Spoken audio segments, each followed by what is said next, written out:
Press news బులెటిన్ల ముందుగా headlines చూద్దాం. తెలంగాణ భవన్లో బీఆర్ఎస్ నేతల press meet.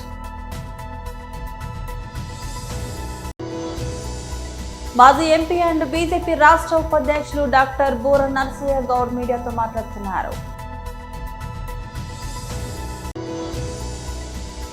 Medical కాలేజీలపై London medicine వేసుకోకుండా మాట్లాడుతున్న జగన్ రెడ్డి, వంగలపూడి అనిత మీడియా సమావేశం. మాజీ మంత్రి గుంటూరు జిల్లా వైఎస్ఆర్సీపీ అధ్యక్షులు అంబటి రాంబాబు ప్రెస్ మీట్.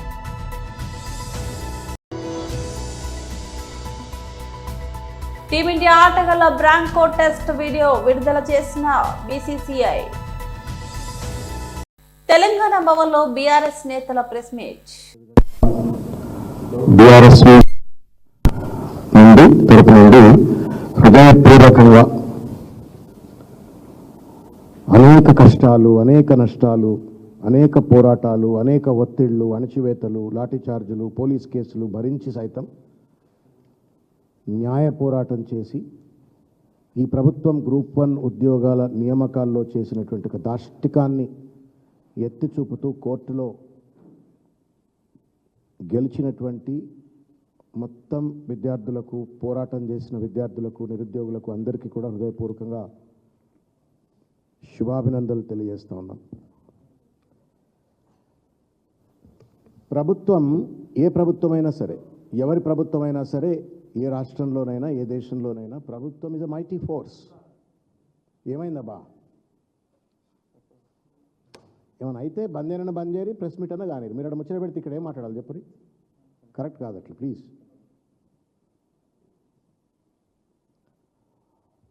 ఏ ప్రభుత్వమైనా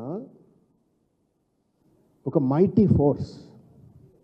ఏ దేశంలోనైనా, ఏ రాష్ట్రంలోనైనా ప్రభుత్వం అంటే ఒక బలమైన శక్తి. అది రాజ్యాంగం ద్వారా సంతరింపబడ్డటువంటి ఒక బలమైనటువంటి ఒక శక్తి.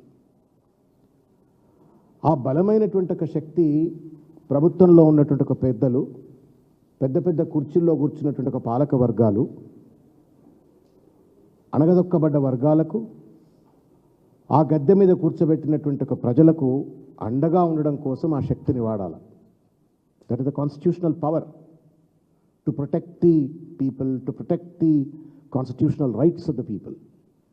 దురదృష్టం ఏంటి అంటే తెలంగాణ రాష్ట్రంలో మాకు అధికారం ఉంది, విచ్చలవిడి అధికారం ఉంది, మేము 5 ఏళ్ల దాకా గుత్తేదారులం అయిపోయినాం తెలంగాణ రాష్ట్రానికి, మమ్మల్ని ఎవరు రీకాల్ సిస్టమ్ లేదు కాబట్టి మేము గద్దెలో అట్లే కొనసాగించవచ్చు, ఏం చేసినా చలామణి అవుతుంది అన్నట్టు ఒక భావనతోటి ఇవాళ అన్ని వర్గాల ప్రజలను కూడా ఇవాళ రేవంత్ రెడ్డి గారి ప్రభుత్వం, ఇవాళ కాంగ్రెస్ ప్రభుత్వం ఇష్టం వచ్చినట్టుగా వ్యవహరిస్తూ ప్రజల యొక్క మౌలికమైనటువంటి ఒక హక్కులను కాలరాస్తూ ఉంది. దానిలో భాగంగా నిరుద్యోగులను అనేక వాగ్దానాలు చేసి అధికారంలోకి వచ్చినారు. జాబ్ క్యాలెండర్ అన్నారు, రకరకాలైనటువంటి ఒక రీతుల్లో మభ్యపెట్టినరు. మేము ఒకటే సంవత్సరంలో 1,00,000 ఉద్యోగాలు, 2,00,000 ఉద్యోగాలు నింపుతామన్నారు. ఇట్లా వాగ్దానాలు చేసి అధికారంలోకి వచ్చిన తర్వాత తడిగుడ్డ పెట్టి గొంతు కోసినట్టుగా ఇవాళ విద్యార్థి నిరుద్యోగులతో రేవంత్ రెడ్డి గారి ప్రభుత్వం ఆటాడుతూ ఉంది. అది జీవో 29 విషయంలో కానివ్వండి, లేకపోతే గ్రూప్ 1 పరీక్ష నిర్వహణకు సంబంధించిన అంశంలో కానివ్వండి, జీవో 46 సంబంధించినట్టు ఒక అంశం కానివ్వండి, మొత్తానికి మొత్తం గొంతు లేని వాళ్ళు కదా, అణగదొక్కబడ్డ జాతుల నుండి ప్రభుత్వ ఉద్యోగాల కోసం ఎక్కువగా ఎదురు చూస్తారన్నట్టు ఒక భావన తెలియదు. కానీ మాజీ ఎంపీ అండ్ బీజేపీ రాష్ట్ర ఉపాధ్యక్షుడు డాక్టర్ బూర నరసయ్య గౌడ్ మీడియాతో మాట్లాడుతున్నారు. మొదటగా ఈరోజు మీడియా సమావేశాన్ని ఇచ్చేసిన మీడియా మిత్రులందరికీ ధన్యవాదాలు. మీడియా సమావేశం ముందుంచే అంశాల ముందు ఈరోజు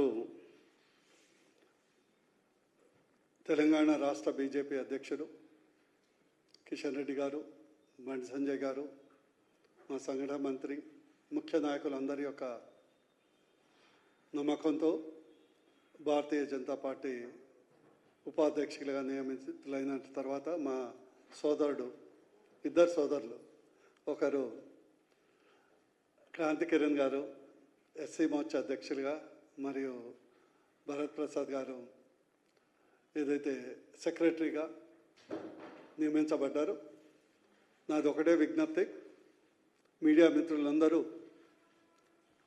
ఈ యొక్క యువ టీంకు, తెలంగాణ రాష్ట్ర మార్పుకు, తెలంగాణ రాష్ట్రంలో నిజమైనటువంటి విముక్తి వచ్చే వరకు బీజేపీ పార్టీ నాయకులతో, బీజేపీ పార్టీ కార్యకర్తలకు సముచితమైనటువంటి ప్రాధాన్యత ఇవ్వాలని. ఎందుకంటే మీరు 4th pillar of the democracy, తెలంగాణలో డెమోక్రసీ నిలబడాలంటే మీ అందరి సహకారం చేపట్టి, అవసరం చేపట్టి మీకు చేసే విజ్ఞప్తి ఏంటంటే, మేమందరం సబ్జెక్ట్ ఉన్న నాయకులం, హైప్ ఉన్న నాయకులం కాదు. అందుకొరకు హైప్ క్రియేట్ చేయాల్సింది మీరే అని విజ్ఞప్తి చేయడం జరుగుతుంది. ఇకపోతే ఈరోజు ప్రెస్ మీట్ ప్రధానంగా గ్రూప్ 1 విద్యార్థుల గురించి, నిరుద్యోగుల గురించి. నిజంగా ఎంత దురదృష్టం అంటే తెలంగాణ రాష్ట్రంలో గ్రూప్ 1 ఉద్యోగులంటే భావితరంలో కాబోయే గ్రూప్ IAS IPS ఆఫీసర్స్. మీ అందరికీ తెలుసు, సాధారణంగా all India IAS IPS officers అందరూ ఆల్ ఇండియా కోటా ఉంటుంది. గ్రూప్ 1 అధికారులు మాత్రమే తెలంగాణ నుంచి, ఫక్తు తెలంగాణ భూమిపుత్రులు ఉంటారు కాబట్టి వాళ్ళకు మున్ముందు జిల్లాలను కానీ రాష్ట్రాలను కానీ పరిపాలనలో తెలంగాణ బిడ్డలు అవకాశం వచ్చే అవకాశం ఉన్నది. కానీ 14 సంవత్సరాలు 2011 నుంచి తెలంగాణ వచ్చింది, కానీ తెలంగాణ గ్రూప్ 1లో నియామకాలు జరగలేదు. గత ప్రభుత్వం 10 సంవత్సరాలు పాలించింది, కేసీఆర్ గారి ప్రభుత్వం 10 సంవత్సరాలు పాలిస్తే ఒక్క ఎగ్జామ్ మాత్రమే పెట్టి, ఎందుకంటే తెలంగాణ వచ్చింది కూడా నీళ్లు నిధులు నియామకాలు, ఒక్క ఎగ్జామ్ పెట్టి, ఆ ఒక్క ఎగ్జామ్ కూడా పేపర్లు పుట్నాలకు బఠానీలకు అమ్ముకున్నట్లు. మెడికల్ కాలేజీలపై లండన్ మెడిసిన్ వేసుకోకుండా మాట్లాడుతున్న జగన్ రెడ్డి అని వంగలపూడి అనిత మీడియా సమావేశంలో అన్నారు. మా అందరికీ నమస్కారం. ఈరోజు ఈ 15 నెలల ఎన్డీఏ కూటమి పరిపాలనలో మీ అందరికీ తెలుసు, ఈరోజు ప్రజలందరూ కూడా ఒక ప్రశాంతమైన వాతావరణాన్ని గడపడం ఒక ఎత్తు అయితే, ఒక పక్క నుంచి అభివృద్ధి కార్యక్రమాలు, ఒక పక్క నుంచి సంక్షేమ కార్యక్రమాలు, మరోవైపు నుంచి సమాజానికి దిక్సూచి, సమాజానికి జీవనాడి అయినటువంటి విద్య వైద్య విషయంలోని కూడా ప్రత్యేకమైన దృష్టి పెట్టి ఈరోజు ఎన్డీఏ కూటమి, ప్రత్యేకంగా గౌరవ ముఖ్యమంత్రి గారు నారా చంద్రబాబు నాయుడు గారు కేంద్ర సహాయ సహకారములతో ఈరోజు ఎన్డీఏ కూటమి సహాయ సహకారంతో ఈ గవర్నమెంట్ని ఎంత ముందుకు తీసుకెళ్తున్నారో మనందరికీ అర్థమవుతుంది. లాస్ట్ 5 సంవత్సరాల తాలూకా విధ్వంసాన్ని ఒక పక్క నుంచి మనం అన్నీ కూడా సెటరేట్ చేస్తూనే, ఒక పక్క నుంచి రాష్ట్రానికి ఒక దిశానిర్దేశం ఇవ్వాలి, ఒక ప్రణాళికతో, పక్కా ప్రణాళికతో 2047కి రాష్ట్రాన్ని ఒక నెంబర్ 1 స్థానంలో నిలబెట్టాలనే ఉద్దేశంతో గౌరవ ముఖ్యమంత్రి గారు ఈరోజు పనిచేయడం మనందరికీ కూడా తెలుసు. ప్రత్యేకంగా మళ్ళీ నమ్మే వ్యక్తి, ముఖ్యంగా విద్యా వైద్య విషయంలో ప్రజలకి అందుబాటులో ఉండేటట్టుగా అయితే ఈ రాష్ట్రాన్ని మరింత ముందుకు తీసుకెళ్లగలమని బలంగా నమ్మిన వ్యక్తి గౌరవ ముఖ్యమంత్రి గారు చంద్రబాబు నాయుడు గారు. అయితే ఈ సమయంలో ఈరోజు దానికి ప్రత్యేకమైన స్థానం కల్పించడమే కాకుండా, సుమారుగా మొన్న క్యాబినెట్లో కూడా 1,25,00,000 కుటుంబాలకి 25 లక్షల వరకు కూడా ఎన్టీఆర్ వైద్య సేవ ద్వారా ఈరోజు వాళ్ళందరికీ కూడా వైద్య సహాయం అందించేదానికి నిర్ణయించడం ఒక పరిణామం అయితే, ఈరోజు ప్రత్యేకంగా ప్రతి ఒక్క కూడా మెడికల్ కాలేజీలు, అదేవిధంగా ఆసుపత్రులు ఉన్న చోట వ్యక్తులతో కాలతో జీవన ప్రమాణాలు మెరుగుపడతాయి, వాళ్ళకి సరైన వైద్యం అందించగలం అనే ఉద్దేశంతో ఈరోజు వైద్య కళాశాలని కూడా ఏర్పాటు చేయడం అనేది నిజంగా ఒక శుభ పరిణామం కింద భావించాలి. ఈరోజు పరిస్థితి ఎలా వస్తుందిరా అంటే, బెంగళూరులోని ఫుల్ టైం ఉంటారు, ఆంధ్రప్రదేశ్ రాష్ట్రానికి పార్ట్ టైం వస్తారు, వచ్చినప్పుడు కూడా కొంత బురద తీసుకొచ్చుకుంటాడు, 2 గంటలు వాళ్ళ సొంత మీడియాలో కూర్చొని ఆ బురద జల్లడమే పరమావధిగా పెట్టుకొని బురద జల్లే కార్యక్రమానికి శ్రీకారం చుడతాడు. నేను ఇన్ని మాటలు ఎంత ఇంట్రడక్షన్ ఇచ్చానంటేనే మీకు అర్థమై ఉంటుంది నేను ఎవరి గురించి మాట్లాడుతున్నానో. ఆయనే ఈరోజే మా వాళ్ళు అన్నారు, ఈ లండన్ మందులు మానేసి మెడికల్ కాలేజీల గురించి మాట్లాడుతున్నాడండి అని. అంటే అతనే మీ అందరికీ తెలుసు పులివెందుల ఎమ్మెల్యే గారు జగన్మోహన్ రెడ్డి గారు. అయితే జగన్మోహన్ రెడ్డి గారు దేని గురించి మాట్లాడినా కాసేపు ప్రజలందరూ కూడా ఆలోచించుకునేవారే, కానీ ఈరోజు మెడికల్ కాలేజీల గురించి, ముఖ్యంగా పీపీపీ విధానంలో ఈరోజు గవర్నమెంట్ తీసుకున్న ఇనిషియేషన్స్ గురించి ప్రజల్ని తప్పుదోవ పట్టించే విధంగా, ప్రజల్ని భయభ్రాంతులు గురి చేసే విధంగా, ప్రజల్లో ఒక కన్ఫ్యూజన్ క్రియేట్ చేసే విధంగా అతని తాలూకా ప్రయత్నం చూస్తుంటే అది ప్రయత్నం మాత్రమే. ఎందుకంటే ప్రజలు కూడా చాలా క్లారిటీగా ఉన్నారు, ప్రజలు కూడా చాలా క్లియర్గా ఉన్నారు. ఎన్డీఏ పార్టీ పట్ల, ఎన్డీఏ కూటమి పట్ల నిబద్ధతతో పనిచేస్తున్నామన్న నమ్మకం ప్రజల్లో ఉంది. సో నేను ఈరోజు కూడా రావడానికి గల ప్రధానమైన కారణం ఏంటంటే, మొన్న మీటింగ్లో చూశాను ఒకసారి. ఓవరాల్గా చూస్తూ ఉంటే అతను ఏం మాట్లాడుతున్నాడంటే, అతగాడి హయాంలో సుమారుగా 17 మెడికల్ కాలేజీలు వచ్చేసినాయి. ఈ 17 మెడికల్ కాలేజీలు ఆ దారంటే వెళ్తుంటే సైడ్కి తిరిగి చూస్తే అక్కడ మెడికల్ కాలేజ్ కనిపిస్తే ఆహా అని చిన్న గ్యాప్ ఇచ్చి ప్రజలందరూ కూడా ఆశ్చర్యపోతున్నారట. మాజీ మంత్రి గుంటూరు జిల్లా వైఎస్ఆర్సీపీ అధ్యక్షులు అంబటి రాంబాబు ప్రెస్ మీట్ నిర్వహించారు. ఏమీ చేయలేదు. ఈ విధంగా ప్రజలని మోసం చేసేటటువంటి కార్యక్రమాలు చాలా పెద్ద ఎత్తున చేశారు. మొన్న సూపర్ సక్సెస్ అయిందని చెప్పేసి అనంతపూర్లో ఒక పెద్ద బహిరంగ సభ నిర్వహించారు. ఆ బహిరంగ సభకు పెద్ద ఎత్తున జనాన్ని సమీకరించే కార్యక్రమం చేశారు. ఒక విధంగా చెప్పాలంటే తోలే కార్యక్రమం చేశారు. తోలేరు కానీ సభ ప్రారంభమయ్యే సమయానికే వెలవెలబోయేటటువంటి పరిస్థితులు ఏర్పడ్డాయి. మొత్తానికి రాష్ట్రంలో ఉన్నటువంటి ప్రజానీకం అందరూ కూడా చంద్రబాబు నాయుడు గారి ప్రభుత్వాన్ని అనవసరంగా ఎన్నుకున్నాము, ఇచ్చినటువంటి వాగ్దానాలను నెరవేర్చడంలో ఈ ప్రభుత్వం విఫలమైపోయిందని బాహాటంగానే చెప్పుకుంటున్నటువంటి సందర్భం ఒకవైపున. మరొక వైపున రాష్ట్రంలో విషజ్వరాలు, ఆరోగ్య పరిస్థితులు సరిగా లేకపోవటం, శానిటేషన్ సరిగా లేకపోవటం, విపరీతమైన విషజ్వరాలు వ్యాపించి ప్రజలు గందరగోళం పడుతున్నారు. కొన్ని చోట్ల మరణాలు అయితే జరుగుతూ ఉన్నాయి. ముఖ్యంగా తురకపాలెంలో అంతుపట్టని వ్యాధుల్లాగా వచ్చేసి ఒక 100 రోజుల్లో 30-40 మంది ప్రాణాలు కోల్పోయినటువంటి పరిస్థితి కనిపిస్తూ ఉన్నది. దానితో పాటు అనేక రకాలుగా రాష్ట్రంలో పరిపాలన విఫలమైపోయినటువంటి సందర్భాన్ని పురస్కరించుకొని చంద్రబాబు నాయుడు గారు రకరకాల డ్రామాలు ఆడేటటువంటి పరిస్థితి చేస్తున్నారు. ముఖ్యంగా ఏంటంటే, ఈ ప్రభుత్వానికి వ్యతిరేకంగా డిసెంట్గా ఎవరు మాట్లాడినా సహించే పరిస్థితిలో లేరు. సోషల్ మీడియాలో ఎవరైనా యాక్టివ్గా ఉంటే మాట్లాడితే వారి మీద కేసులు పెట్టి వారిని తీసుకెళ్లి జైల్లో పెట్టి వేధించినటువంటి సందర్భాలు కోకొల్లలుగా మనం చూస్తున్నాం. దానితో పాటు ఆయనకు వ్యతిరేకంగా ఈయన వార్తలు రాసే పత్రికలు, మరి ముఖ్యంగా సాక్షి పత్రిక మీద ఇప్పటికి ఎన్ని కేసులు పెట్టారో నేను చెప్పవలసినటువంటి అవసరం లేదు. సాక్షి ఎడిటర్ మీద సుమారుగా 7 కేసులు పెట్టి బెదిరించేటటువంటి కార్యక్రమాలు చేస్తున్నారు. అంటే తమ పరిపాలనకు డబ్బా కొట్టేవారు తప్ప తమ పరిపాలన బాగోదు అంటే మాత్రం ఊరుకునేటటువంటి పరిస్థితిలో లేకోకుండా చట్టాలను వక్రీకరించి తమ చేతుల్లోకి తీసుకొని పోలీసు యంత్రాంగాన్ని అంతా కూడా ఉపయోగించుకొని ఒక హెరాస్మెంట్ చేయాలనేటువంటి పరిస్థితి ఇవాళ రాష్ట్రంలో చంద్రబాబు నాయుడు గారు చేస్తున్నటువంటి విషయాన్ని నేను ప్రత్యేకంగా చెప్పవలసినటువంటి అవసరం లేదు. ఏ మాత్రం గమనించినా కూడా సామాన్య ప్రజానీకానికి కూడా అర్థమైపోయే రీతిలో ఇవాళ చంద్రబాబు నాయుడు గారు పరిపాలన జరుగుతూ ఉన్నది. కేవలం పూర్తిగా పరిపాలన విఫలమైపోయి ఇంకా దాన్ని డైవర్ట్ చేసేటటువంటి కార్యక్రమాలు చాలా సందర్భాల్లో చేస్తున్నారు. ఇంక దీని గురించి చెప్పాలి. మీరు దా కోవలోకి చెందింది, అలాంటి కేసుల్లోకి చెందిందే లిక్కర్ కేసు. అసలు ఈ లిక్కర్ కేసు ఏంటో ఎవరికి అర్థం కాల.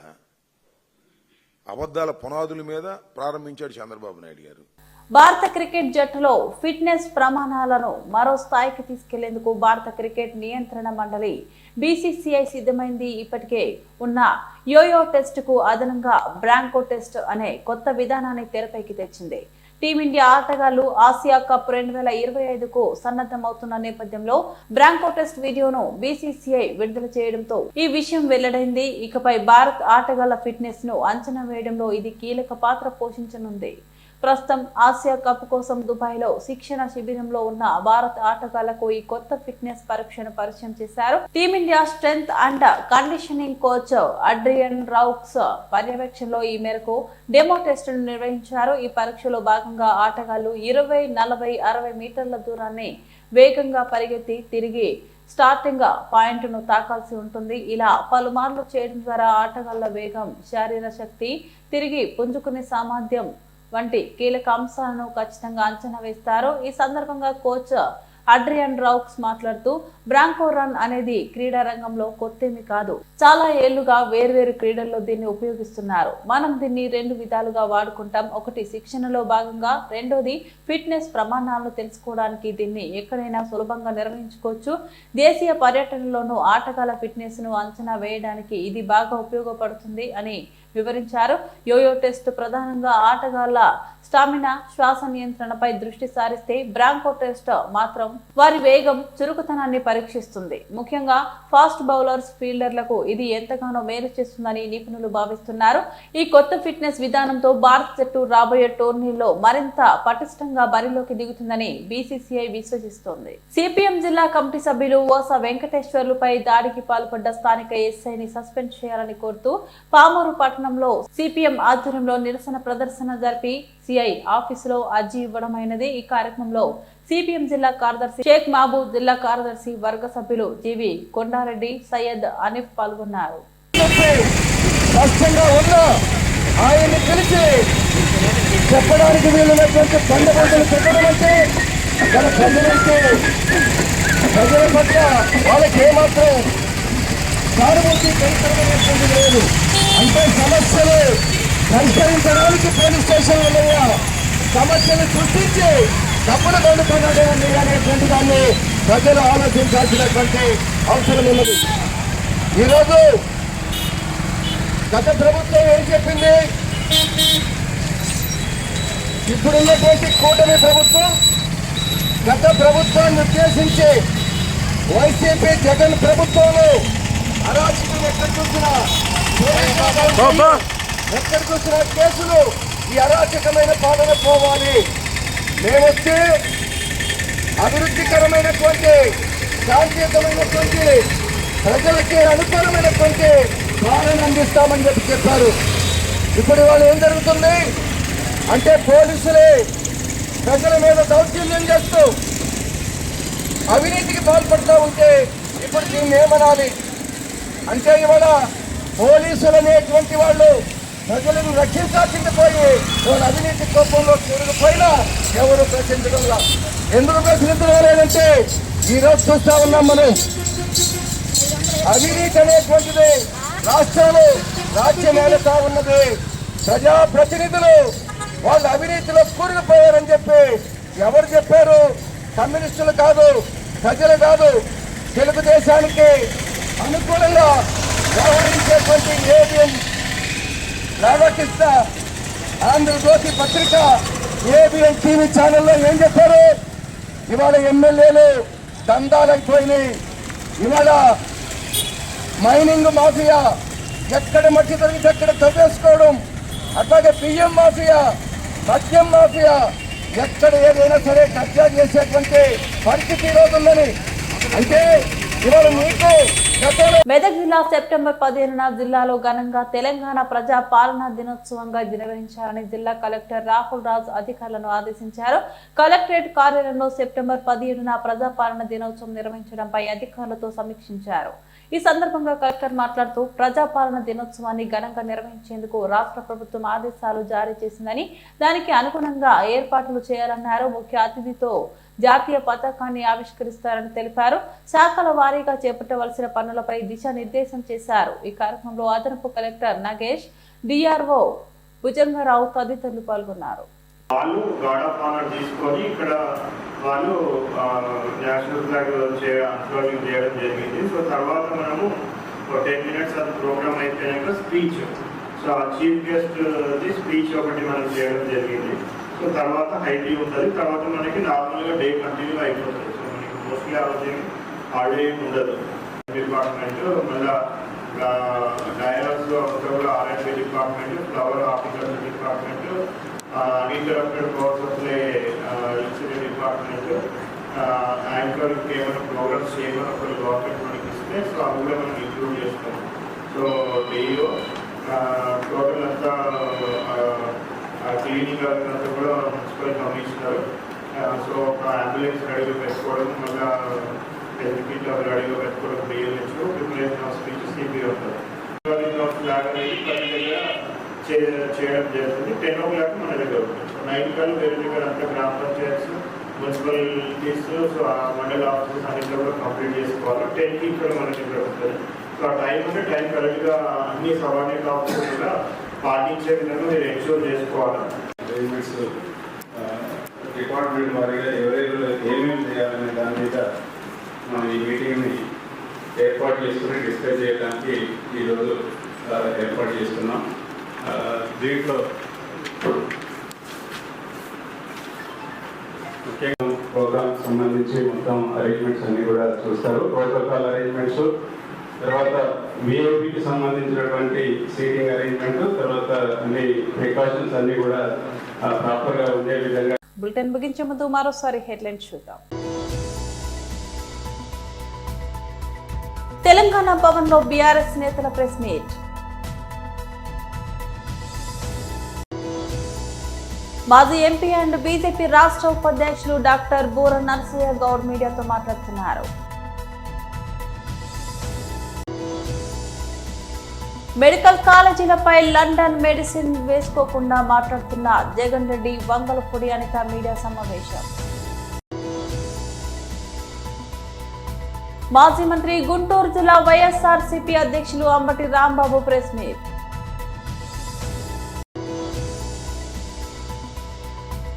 టీమిండియా ఆటగాళ్ల బ్రాంకో టెస్ట్ వీడియో విడుదల చేసిన బీసీసీఐ. ఇవి బులెటిన్ అప్డేట్స్. మరో బులెటిన్లో మళ్ళీ కలుద్దాం. అంతవరకు సెలవు. నమస్తే.